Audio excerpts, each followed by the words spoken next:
महायुती अस्वस्थतेमुळे तुमची प्रतिक्रिया? दादांशिवाय मतदान प्रक्रिया पहिल्यांदा पार पडते. बारामतीची निवडणूक ही भावनाशील आणि वैशिष्ट्यपूर्ण आहे. एकतर अजितदादांच्या पत्नी सुनेत्राताई पवार या महायुतीकडनं उमेदवार आहेत. निवडणूक बिनविरोध व्हावी यासाठी सगळ्यांनी प्रयत्न केले, पण दुर्दैवानं निवडणूक बिनविरोध झाली नाही. जरी प्रमुख पक्ष निवडणुकीत नसले, म्हणजे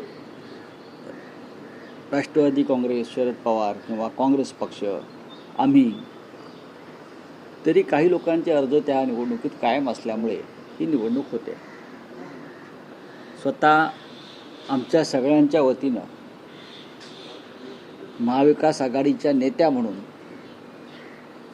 सुप्रियाताई पवार शेवटच्या सांगता सभेला उपस्थित होत्या. त्याने आव्हान केलेलं. स्वतः शरद पवार साहेबांनी सुद्धा समाज माध्यमांद्वारे मतदारांना बारामतीचं आवाहन केलेलं आहे. सुनेत्राताई पवार आणि शरद पवार साहेबांचे आशीर्वाद घेतलेले आहेत.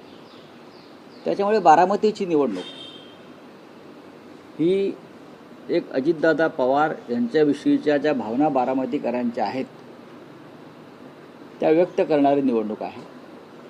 राहुरीची पोटनिवडणुकीमध्ये सुद्धा महाविकास आघाडी आणि महायुतीचे उमेदवार याच्यामध्ये एक चांगली टक्कर होताना मला दिसते. आणि हे दोन्ही पोटनिवडणुका आहेत. दोन्ही ठिकाणी दुर्दैवानं विद्यमान आमदारांचं निधन झालेलं आहे.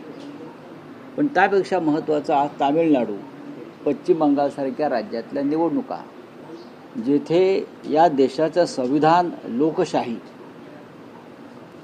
यांची प्रतिष्ठा पणाला लागलेली आहे. भारतीय जनता पक्ष आणि त्यांचे मंत्री, निवडणूक आयोग यांनी ज्या बेबंदपणे पोलिसी यंत्रणा, निवडणूक यंत्रणा, प्रशासन वापरून ममता बॅनर्जी यांची कोंडी करण्याचा प्रयत्न चालवला आहे,